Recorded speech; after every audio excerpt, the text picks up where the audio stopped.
Hi అండి అందరికీ. ఇవాళటి వీడియోతోనైతే మీ ముందుకు వచ్చేసినాం. మా ప్రోమో చూసిన నిజంగా అదే ఫీల్ ఉన్నా నేను. ఇంకా నా గతం మొత్తం ఆ ప్రోమోలు చూసినాక నా చిన్నప్పటి జ్ఞాపకాలు, మా తల్లిదండ్రులు ప్రతి ఒక్కటి నాకు కూడా గుర్తుకొచ్చినాయి. మామూలుగా లేదు ప్రోమో. అప్పో, కళ్యాణ్ అయితే తలుచుకుంటే నిజంగా బాగా అనిపించింది. అంత అంటే ఎట్లా అంటే మనం ఒకరికి ఒక మన మన లోపల ఏముందనేది వాళ్ళకి చెప్పుకోలేము. తల్లిదండ్రులకు మిడిల్ క్లాస్ మెంటాలిటీ చాలా వరకు ఇట్లనే ఉంటాయి. ఇప్పుడు ఉన్నోళ్ళు ఏంటంటే గావరం చేస్తారు పిల్లలను. ఏదైనా నాన్న బుజ్జి కన్నా ఇది చెప్పు నాన్న అని 10 సార్లు అడుగుతారు. వాళ్ళకు చిన్న మ్యాటర్ అయినా పెద్ద దానిలాగా ఏది చెప్పినా కూడా అమ్మో అని చెప్పి వాళ్ళని ఊకుంచుతారు. అదే మిడిల్ క్లాస్ ఫ్యామిలీస్లలో అట్లా ఉండదు. అది ఇంత మ్యాటర్ అయినా సరే పిసరంతనే ఉన్నట్టుగా చూస్తారు.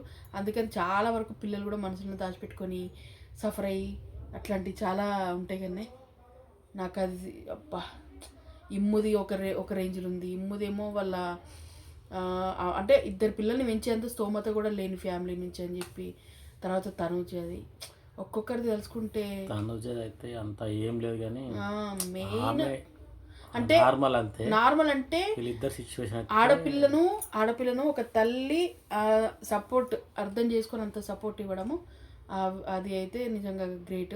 అట్లా అంటే ప్రతి ఆడపిల్లకు ఒక ఏముంది, ఒక ఆమె ఏం చేయాలనుకుంటుంది, ఏం సాధించాలనుకుంటుంది అని కనిపెట్టి తల్లి తండ్రి సపోర్ట్ ఉండాలని చెప్పి అంటే సపోర్ట్ చేస్తే ఒక తనుజ లాగా తయారవుతారు అన్నదానికి ఉదాహరణ తనుజ. ఇమ్ముది వచ్చేసరికి నిజంగా అంటే తన చిన్నప్పుడు వీళ్ళను ఇద్దరిని పెంచడానికి వాళ్ళకి ఇంట్లో సరిపోక వాళ్ళ తమ్ముని అసలు వద్దనుకుందట. తమ్ముని కాదు, ఇమ్మునే. అదే అన్నున్నాడు, తమ్ముడు ఇమ్ము. అయితే ఇమ్మును వద్దనుకుంది. వాళ్ళ అమ్మకి ఇమ్మును అన్నకి ఇష్టం లేకుండే. అయితే ఎందుకంటే తినడానికి తిండికి లేదు. వాళ్ళ అమ్మ మట్టి బుక్కిందంట తిండికి లేక. ఆ స్టేజ్ నుంచి ఈ స్టేజ్కి వచ్చి వాళ్ళ అన్నతో పనికి పోతే కూడా 20 బస్తాలు సంచులు మోసేది ఉంటే వాళ్ళ అన్న ఒక్క తండ్రిలా చూసినట ఎవరిని, ఈ ముగ్గి. గ్రేట్. అన్నదమ్ములు ఇవాళ రేపు అలాంటి బంధాలే లేవు. స్వార్థంతో ఉంటారు.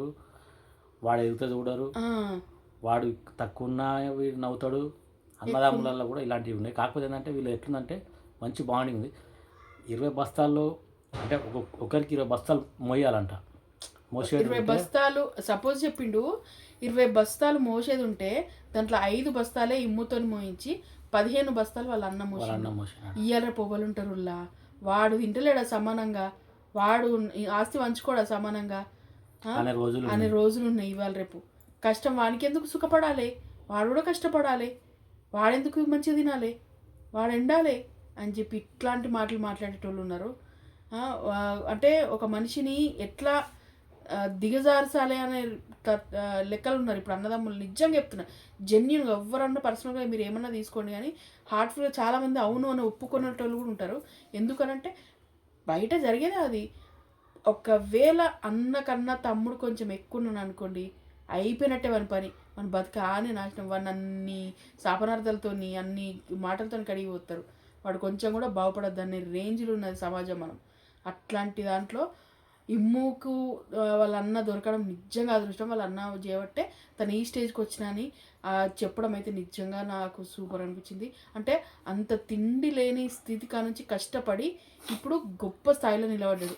10 మంది అబ్బా ఏమున్నాడురా ఇమ్ము కామెడీతో నవ్వుపించి, అంటే ఆ మనిషి ఒక కామెడీ చేస్తే మనస్ఫూర్తిగా నవ్వుకోవచ్చురా అని అన్నట్టు తయారైండు. అట్లా అంటే బాధలన్నీ లోపల పెట్టుకొని ఎన్ని దాచిపెట్టి ఎంత కష్టపడితే ఆ స్టేజ్కి వచ్చిండు. అంతే కదా. కళ్యాణ్ ఇంకా ఘోరంగా ఉంది. ఇక కళ్యాణ్ది నిజంగా కళ్యాణ్ది చెప్పుకుంటే ఇది చెప్పిర్లే ఇక ప్రతి ఒక్కరు ఇదే చెప్తారని అనుకోవడం కాదు. నా లైఫ్లో నాకు జరిగినాయి కళ్యాణ్ చెప్తుంటే నాకు అనిపించింది తెలుసా.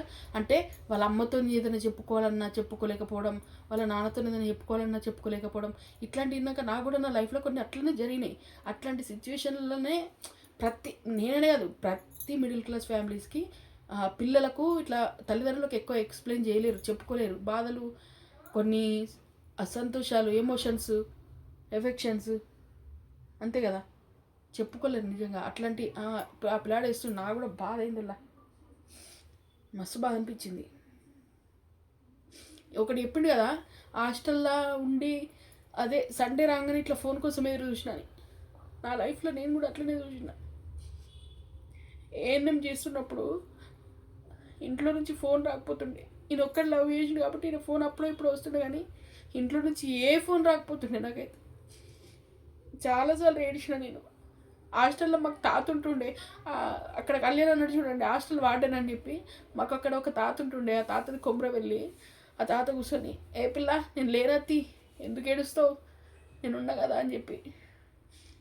అట్లా నాకు కూడా నిజంగా అవన్నీ గుర్తుకొచ్చినాయి అట్లా చెప్పగానే, మస్తు బాధ అనిపించింది.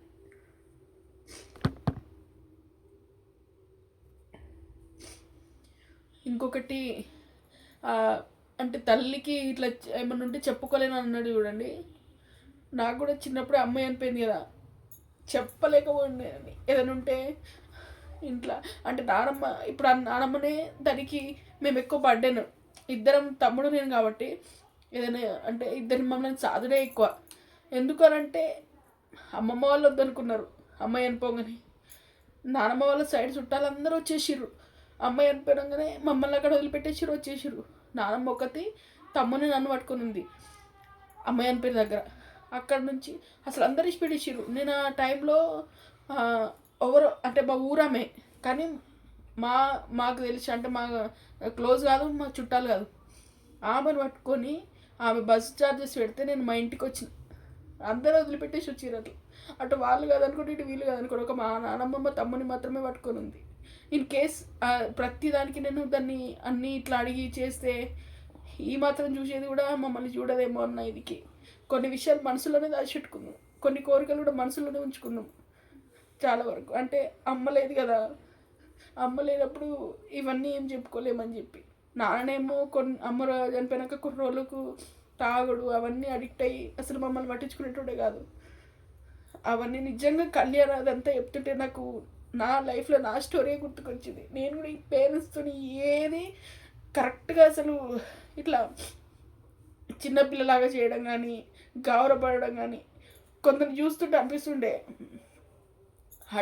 ఆడపిల్లల తల్లిదండ్రులు ఎటన్నా పోతుంటే, ఇప్పుడు ఆడపిల్లలు అమ్మ వాళ్ళతో పోతుంటే వాళ్ళ అమ్మల కొంగులు పట్టుకొని వాళ్ళతో మాట్లాడుకుంటా వాళ్ళు గౌరవ పెడుతుంటే అవన్నీ చూస్తుంటే బాధ అనిపించేది. అయ్యో మా అమ్మ ఉంటే కూడా నేను ఇదే రకంగా ఉందునేమో, నేనేమో పెద్దదానిలాగా ఉందును, అంటే నాకు అన్నీ తెలుసు అన్న రేంజ్లో అట్లా ఉందును. ఎందుకంటే నాకు అక్కడ గౌరవం చేసే ఛాన్స్ లేదు, ఎందుకంటే నాకు అమ్మ లేదు, నేను ఇండివిజువల్ కదా అట్లా.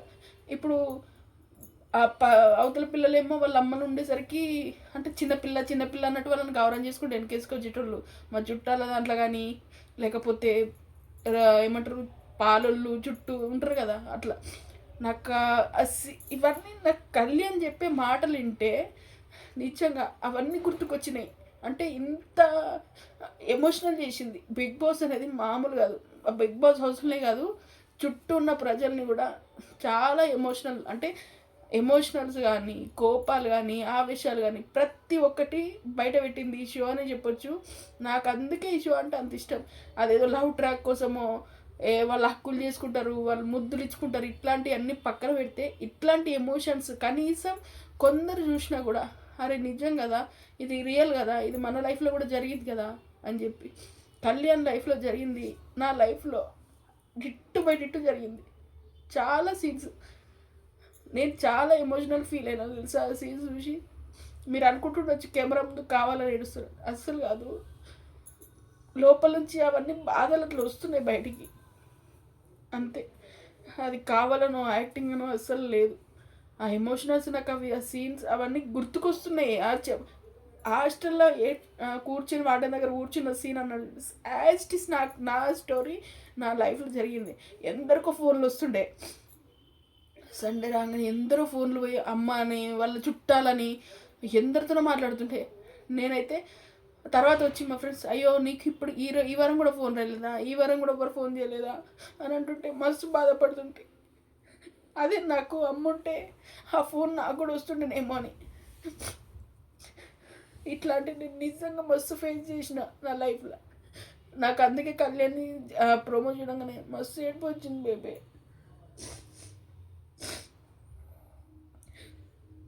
నీ లైఫ్లో ఏమన్నా జరిగినాయి బేబీ అట్లా? ఇంకో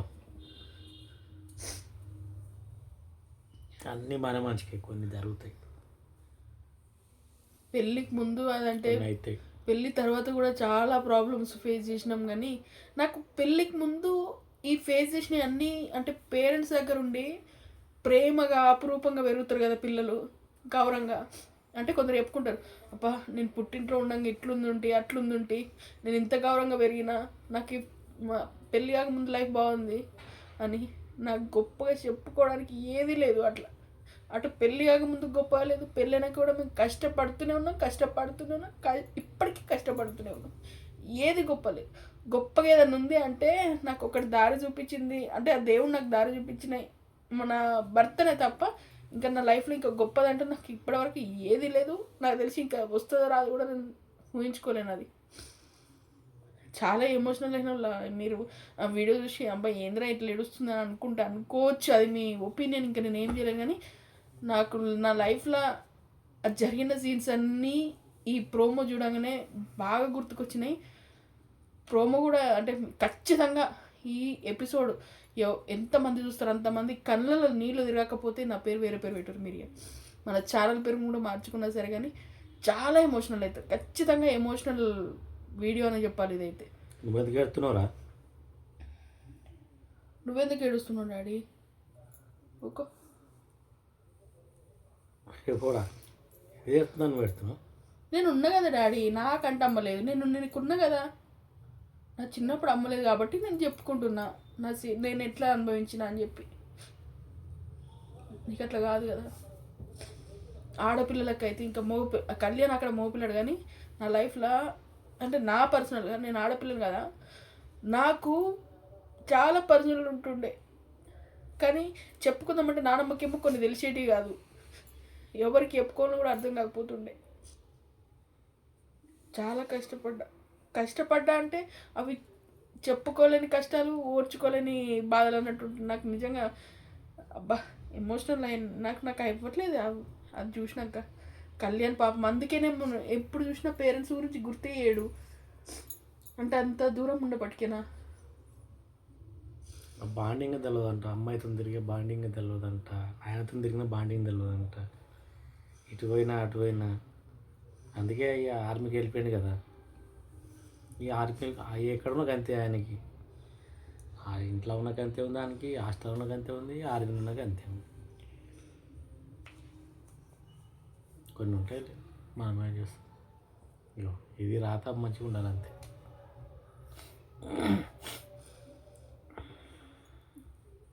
కానీ కష్టం అంటే నాకు తెలిసిన మటుకు కన్నము అంటే వాళ్ళను ఖచ్చితంగా కాపాడుకునేటట్టే కనాలి, చూసుకునేటట్టుంటేనే కనాలి. ఈ మిడిల్ క్లాస్ ఫ్యామిలీస్కి నిజంగా చెప్తున్నా, ఏదో ఆశపడి తల్లిదండ్రులు గొప్ప ఏదో చేద్దామని చెప్పి పిల్లల్ని దూరం పెట్టి హాస్టళ్ళలో పెట్టి, దయచేసి కనీసం ఈ బిగ్ బాస్ రివ్యూ మాది చూసినా సరే, మీరు బిగ్ బాస్ మా టీవీ రివ్యూ ఏమంటారు వీడియో చూసినా అయినా సరే, కానీ హాస్టల్ ఉండే పిల్లల్ని పెట్టే తల్లిదండ్రులకు నిజంగా చెప్తున్నా, పిల్లలు మిస్ అవుతారు అనవసరంగా మిమ్మల్ని. వాళ్ళు ఏం పాపం చేసారు? మీ దగ్గర నుంచి ఒక దెబ్బ కొట్టినా సరే, కనీసం ఒక దెబ్బ కొట్టినప్పుడు ఒక దెబ్బ పడతారు, కానీ తర్వాత ఆ ప్రేమ చూపించినప్పుడు ఆ ప్రేమ ఎప్పటికి గుర్తుకుంటుంది. హాస్టల్లో ఉంటే వాళ్ళకి ఏం గుర్తుకుంటాయి? వాళ్ళకి ఏ ఎమోషన్స్ గుర్తుకుంటాయి? ఏ బాండింగ్స్ గుర్తుకుంటాయి? మీరు హాస్టల్లో ఇచ్చి ప్రేమ కనీసం ఒక ముక్క తినబెడతారా? హాస్టల్లో వాళ్ళు కనీసం తినమని కూడా అంటారా? వాళ్ళు తినకపోయినప్పుడు సపరేట్గా వండమంటే వంటారు. పిల్లలు అసలు వాళ్ళు ఎందుకు కేర్గా చూస్తారు? వాళ్ళకి ఏం నొప్పి? ఎందుకు మీకు ఆ మాత్రం ఇష్టం లేనప్పుడు, లేకపోతే ఇబ్బంది ఉన్నప్పుడు హాస్టల్లో పెట్టి కన్నప్పుడు ఎందుకు అనడు? కనకండి, కంటే మాత్రం మంచి దగ్గర పెట్టుకుని చూడండి. అంత హాస్టల్లో పెట్టి అవసరం అనిపిస్తుంది నాకైతే నిజంగా. అట్లాంటి మా లైఫ్లో కూడా మేము చూసినాం, అందుకనే చెప్తున్నా. నా కళ్యాణ్ స్టోరీ విన్నాకనైతే నాకు నిజంగా బాధ అనిపించింది, చాలా అంటే చాలా బాధ అనిపించింది. దయచేసి కొంచెం ఇప్పటికైనా సరే, ఇప్పటికి చిన్న చిన్న పిల్లల్ని హాస్టల్ పడేసి మేము ఫ్రీగా మా పని చేసుకుంటాం, మేము జాబులు చేసుకుంటాం అనేటోళ్ళు ఒకటే చెప్తా, పిల్లలకి మిమ్మల్ని మీరు దూరం చేసుకొని వాళ్ళ లైఫ్లో వాళ్ళు పెరిగినాక మిమ్మల్ని మీ ప్రేమ కూడా దూరం చేస్తారు. వాళ్ళు ఎందుకు ఎమోషనల్ అవుతారు? వాళ్ళకి ఆ బాండింగ్స్ ఎక్కడి నుంచి తెలుస్తాయి? అందుకే కదా పిల్లల్ని చక్కగా చూడకుంటేనే అనాథాశ్రమాలు నిండిపోతున్నాయి. వాళ్ళకి ఎట్లా ఉంటుంది? నువ్వు నన్ను చూడలేదు, నిన్నెందుకు చూస్తాను నేను, అంతే ఉంటుంది అక్కడ. తల్లిదండ్రులు పిల్లల్ని మంచిగా చూస్తే పిల్లలు తల్లిదండ్రులు మంచిగా చూస్తారు, అది ఉంటుంది. ఇక అన్నీ ఉంటే అలా మిక్స్ అయితే అన్నీ ఇక మన బాధలు అన్నీ వాళ్ళకి అప్పుడు ఒక్కొక్కటి గుర్తుకొస్తా ఉంటుంది. నీకేమైందిరా? ఏడవకు డాడీ, నేను ఉన్నా కదా. మా చిన్నోడు కూడా ఏడుస్తున్నాడు, నన్ను ఏడుస్తున్నాడు. ఇక్కడ ఉన్నాం అంటే మా బాండింగ్ మంచిగా ఉంది. నేను ఎంత ప్రేమ, నేను ఏదైనా సరే కొట్టినా తిట్టినా నా పిల్లలు కదా నేను చూసుకుంటా. కానీ పిల్లలకి తల్లిదండ్రులు లేని వాళ్ళకి ఆ బాధలు తెలుస్తాయి. అండ్ ఉండి కూడా హాస్టల్ ఉండేటోళ్ళకి ఇంకా ఆ బాధలు తెలుస్తాయి. స్టార్ట్ అయింది. మా చిన్నోడు కూడా బాగా ఏడుస్తుండు. జర్షి వాడిని కూడా కొంచెం వీడియోని అయితే నిజంగా ఇది ఉంది, మీరు అస్సలు మిస్ కాకండి. ఖచ్చితంగా మా టీవీలో ఇవాళ జరిగే ఏమంటారు ఆ ఎపిసోడ్ అయితే ఖచ్చితంగా చూడాలి. కళ్యాణ్ ఎమోషనల్ అయితే నాకు నిజంగా హార్ట్ఫుల్గా అనిపించింది. ఇన్ని రోజులు ఒక ఎత్తు, నేను ఇప్పుడు ఒకటి చెప్తున్నానండి, కళ్యాణ్ క్యాప్టెన్ ఏమంటారు సీజన్ 9 విన్నర్ అయితే నాకు చూడాలని ఉంది, నాకు నిజంగా చూడాలని ఉంది. ఒక మిడిల్ క్లాస్ అబ్బాయి అనుకున్నది చేస్తే సాధిస్తే ఎట్లుంటుంది అనేది చూడాలని ఉంది. ప్లీజ్ ఓట్ కళ్యాణ్ గెలిపించండి. Bye bye. నెక్స్ట్ వీడియోతో మళ్ళీ కలుసుకుంటా. జర ఎమోషనల్ ఎక్కువ అనిపిస్తే ఏమనుకోకుర్రి, అది అనుకోనో యాక్టింగ్ చేస్తూ వచ్చినాయి కాదు. 100% నా లోపల దాగున్న ఇంకా చాలా ఉన్నాయి బయటకు తీయాలంటే, కానీ ఎందుకు అనవసరంగా నేను ఏడ్చి మిమ్మల్ని నేర్పించడం అంతే. మీరే కదా ఏదైనా చెప్పుకోవాలంటే మీకే కదా, ఇంకా అందుకని వీడియో చేయడం జరిగింది. సరే నెక్స్ట్ వీడియోతో మళ్ళీ కలుసుకుంటా. Bye bye. మా చిన్నోడు కూడా ఏడుతుండిగా.